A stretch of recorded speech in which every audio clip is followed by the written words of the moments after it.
নিক্ষেপ করলেন। সঙ্গে সঙ্গে ফেরেশতারা তীরের আগায় একটু রক্ত লাগিয়ে দিলেন। আর ওই তীরটা যখন ব্যাগে ফিরে আসলেন, ফেরাউন একটু হাসলেন, নমরুদ একটু হাসলেন। নাউজুবিল্লাহ কইতে পারেন না? নমরুদ কি করছে? হাসতেছে, বলতেছে এবার তো ডিজে পার্টির আয়োজন করার দরকার।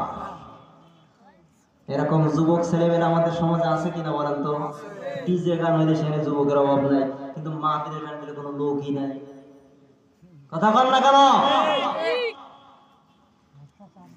তাহলে ডিজে গানের প্যান্ডেলে আমরা যুবক ছেলেমেয়ে, কিন্তু যুবকদের ভূমিকা সবচাইতে সর্বপ্রথম ইসলাম গ্রহণ করেছিলেন যুবকদের ভিতরে কে বলতে পারবেন? হ্যাঁ, কে? যুবকদের ভিতরে সর্বপ্রথম ইসলাম গ্রহণ করেছিলেন কে? সাহাবাদের ভিতরে কে বলতে পারবেন নাকি? কেউ বলতে পারবেন? যুবকদের ভিতরে সর্বপ্রথম আল্লাহ রাসূলের কাছে যিনি বায়াত গ্রহণ করেছিলেন হযরতে আবু বকর সিদ্দিক রাদিয়াল্লাহু তাআলা আনহু। সুবহানাল্লাহ কইতে পারেন না? আবু বকর তিনি আল্লাহ রাসূলের কাছে বায়াত গ্রহণ করার পরে বললেন, হে আল্লাহ রাসূল, আজ থেকে আমি আবু বকর আপনার সঙ্গী হয়ে গেলাম। একটু জোরে বলুন সুবহানাল্লাহ। আজকের থেকে আমি কি হয়ে গেলাম? আপনার সঙ্গী হয়ে গেলাম। হুজুর সাল্লাল্লাহু আলাইহি ওয়াসাল্লাম যখন মেরাজ থেকে আসছিলেন, সর্বপ্রথম হযরতে আবু বকরের কাছে এই ঘটনাটি বর্ণনা করেছিলেন। মসজিদে নববীতে পিঠ ট্যাক লাগায় আল্লাহ রাসূল বলতেছে, আবু বকর রে, তোমার কাছে আমি মেরাজের ঘটনাগুলো বললাম। আমি এই যে মসজিদে আকসা থেকে একদম আরশে আজিম পর্যন্ত চলে গেলাম, বাইতুল মাকদাস ভ্রমণ করলাম, ফেরেশতাদের সঙ্গে সাক্ষাৎ হলো, জান্নাত জাহান্নাম দেখলাম।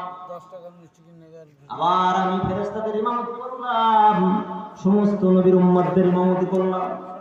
সুবহানাল্লাহ।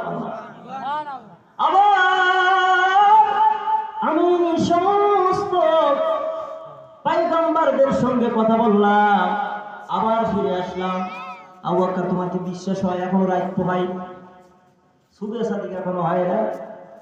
সুবহানাল্লাহ বলতে পারেন না? আবু বকরের কাছে যখন এই ঘটনা বললেন, আবু বকর সঙ্গে সঙ্গে বললেন, লাব্বাইক সাদাকতা ইয়া রাসূলুল্লাহ, আপনি যা বলেছেন সবই সত্য কথা। সুবহানাল্লাহ। তাহলে আল্লাহ রাসূল সাল্লাল্লাহু আলাইহি ওয়াসাল্লামের কথা সর্বপ্রথম মেনে নিলেন কে? হযরত আবু বকর রাদিয়াল্লাহু। তখনও তার নাম সিদ্দিক হয় নাই। তখনও তার নাম কি হয় নাই? সিদ্দিক ভাই তো খুব মনোযোগ দিয়ে শুনতেছে, দেখতেছে। তখনও তার নাম সিদ্দিক হয় নাই। আল্লাহ রাসূল সাল্লাল্লাহু আলাইহি ওয়াসাল্লাম বললেন, আবু বকর রে,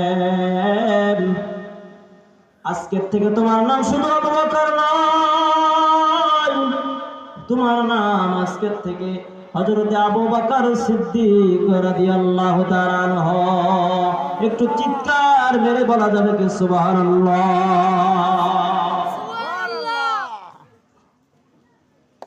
তাহলে আল্লাহ রাসূল যেটা বলতেন সঙ্গে সঙ্গে সাহাবারা সেটা মেনে নিতেন। সুবহানাল্লাহ।